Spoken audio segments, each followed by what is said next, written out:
మనందరం కూడా ఏంటి అంటే అభద్రతా భావనతో జీవితాన్ని గడుపుతూ ఉంటాం. ఇన్సెక్యూరిటీ, రేపేమవుద్దో రేపేమవుద్దో అందరికీ భయమే. గ్రేట్ ఇన్సెక్యూరిటీ, ప్రత్యేకించి కలియుగంలో.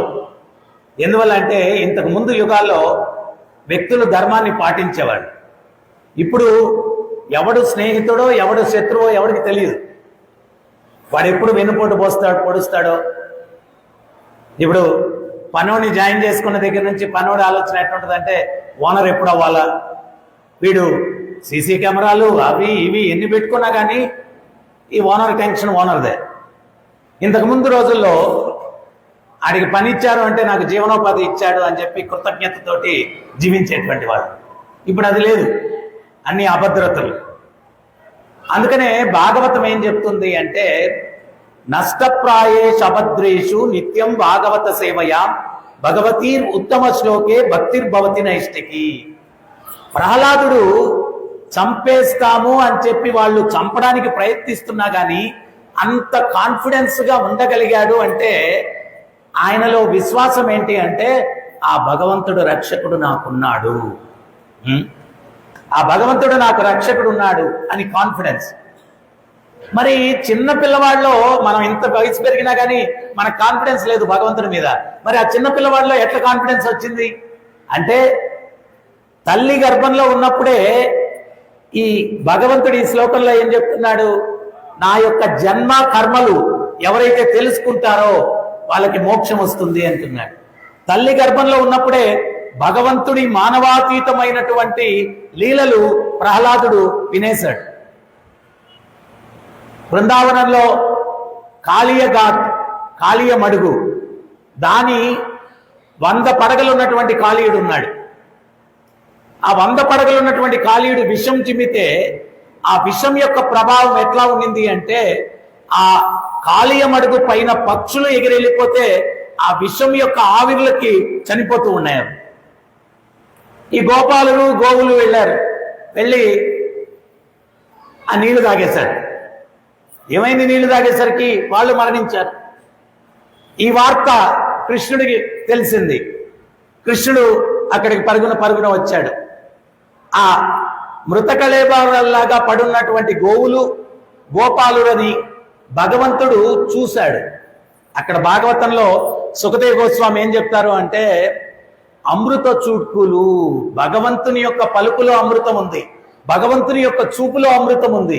ఆయన అమృత చూడ్కులు, ఆ గోపాలుడు చనిపోయి పడి ఉండేటువంటి గోపాలుడు, గోవులు చనిపోయి ఉండేటువంటి గోవులు, వాటిని చూశాడు.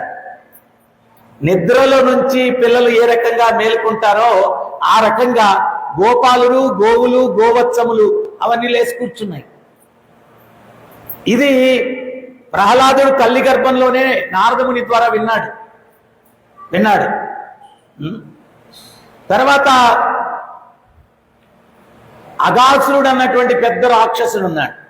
వాడు పాము రూపంలో వచ్చాడు. కంసుడు పంపించాడు. వాడు నోరిట తెరిచాడు.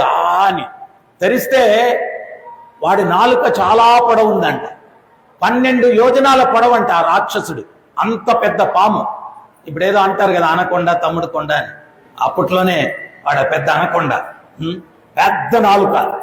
అది ఎట్లా ఉంది అంటే 6 లైన్ హైవే లాగా ఉందంట ఆ నాలుక. ఈ గోపాలులు చూశారు. చూసి అరే ఇదేదో పెద్ద గుహలాగా ఉందిరా, లోపలికి వెళ్దామా అన్నారు. కొంతమంది గోపాలు అట్టంటే కొంతమంది ఏమన్నారంటే ఒరేయ్ ఇది నిన్న లేదు ఈ రోజు వచ్చింది, ఏమాయో తెలియదు, ఏమన్నా అపాయం జరుగుతుందేమో అని చెప్పాను. అప్పుడు ఇంకో గోపాలుడు అన్నాడు, ఎన్ని అపాయాల నుంచి కృష్ణుడు మనల్ని కాపాడలేదురా, కృష్ణుడు ఉండగా మనకు భయం ఏందిరా, వెళ్ళి చూద్దాం పదండి అని చెప్పి ఆ పెద్ద గుహలాగా వాడు నోరు తెచ్చుకొని ఉంటే అగాసురుడు లోపలికి వెళ్ళిపోయారు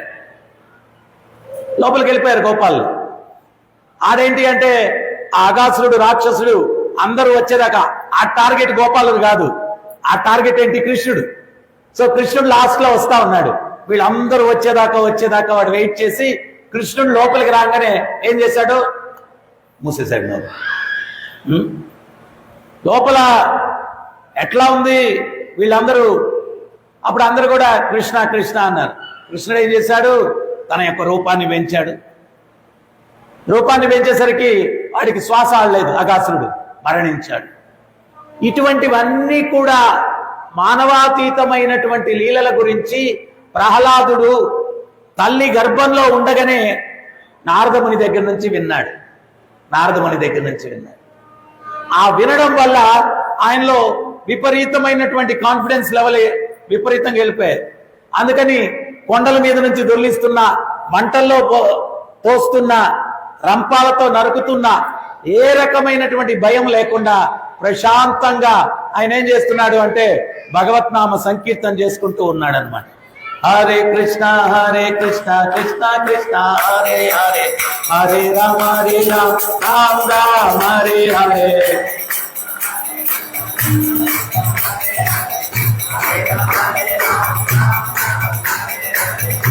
ప్రహ్లాదుడు అంత ప్రశాంతంగా తండ్రి చంపేయాలని ప్రయత్నం చేస్తూ ఉండగలిగాడు అంటే ఆ భాగవతాన్ని తల్లి గర్భంలో ఉన్నప్పుడే శ్రవణం చేయడం వల్ల ఆ భగవంతుని పట్ల విశ్వాసాన్ని పెంపొందించుకున్నాడు. ఫర్ ఎగ్జాంపుల్, మిమ్మల్ని ఎవరో దొంగలు తరుముతున్నారు. వాళ్ళ చేతుల్లో కత్తులు ఉన్నాయి, అది ఉన్నాయి, ఇది ఉన్నాయి, అన్నీ ఉన్నాయి. మీరు భయంతో పరిగిస్తూ ఉన్నారు. ఎదురుగా ఒక 10 మంది పోలీసు వాళ్ళు AK-47 తీసుకొని నిలబడి ఉన్నారు. అప్పుడేమవుద్ది? అప్పుడు దాకా పరిగెత్తిన వాళ్ళు టక్కని నిలబడిపోయి కాళ్ళు ఎగరేసి రారా, అవునా? కాన్ఫిడెన్స్ లెవెల్ పెరిగిపోద్ది. ఎప్పుడైతే ఆ పోలీసు వాళ్ళు మనల్ని రక్షించడానికి ఉన్నారు అని ఉంటే ఇమీడియట్ గా 10 మంది, 2 పోలీసు వాళ్ళు ఉన్నా కానీ ధైర్యం వచ్చేస్తారు. అంతమంది కూడా ఉండాల్సిన అవసరం. కానీ ఆ భగవంతుడు ఎవరు? అనంతం. ఈ యొక్క సృష్టిని అంతటినీ కూడా, అనంతమైన సృష్టిని సృష్టించినటువంటి భగవంతుడు. చైతన్య మహాప్రభు చెప్తారు, రాకే కృష్ణ మారేకో, మారే కృష్ణ రాకేకో. కృష్ణుడు ఎవరినన్నా చంపాలా అనుకుంటే వాడిని ఎవడు కాపాడలేడు. దానికి బెస్ట్ ఎగ్జాంపుల్ ఎవరు అంటే హిరణ్యకశిపుడు. కృష్ణుడు ఎవరినన్నా కాపాడాలా అనుకుంటే వాడిని ఎవడు ఏం చేయలేరు. దానికి బెస్ట్ ఎగ్జాంపుల్ ఎవరు? ప్రహ్లాదుడు. ఒకే లీలలో 2 కూడా మనం చూడొచ్చు. ఎన్నో గొప్ప వరాలు పొందాడు ఎవరు? హిరణ్యకశిపుడు. కానీ తన్ను తాను కాపాడుకోలేకపోయాడు. కానీ విశ్వాసంతో ప్రహ్లాదుడు భగవంతునికి శరణాగతి పొందాడు. అతన్ని హిరణ్యకశిపుడు ఏమీ చేయలేకపోయాడు. సో ఒక్క దొంగలు తరిమితేనే కాదు, ఆర్థికంగా, మానసికంగా, ఆరోగ్యపరంగా మనం చేసుకున్నటువంటి కర్మలను బట్టి కష్టాలు వస్తూ ఉంటాయి. ఆ కష్టాలు వచ్చినప్పుడు ఎట్లాగా పోలీసు వాళ్ళు దొంగలు తరుముతూ ఉంటే వాళ్ళు కనపడంగానే మనకు ఎంత ధైర్యం వచ్చేస్తుందో, ఎప్పుడైతే మీరు భగవంతుడు నాతో ఉన్నాడు అనేటువంటి ఒక ఆలోచనే మీలో కాన్ఫిడెన్స్ ని పెంచుతుంది, ఆ అభద్రతను తొలగిస్తుంది, శాంతిని ఇస్తుంది, ధైర్యాన్ని ఇస్తుంది. అందుకోసం మనం ఏంటి అంటే ఆ భగవంతుని పట్ల విశ్వాసాన్ని పెంపొందించుకోవాలి.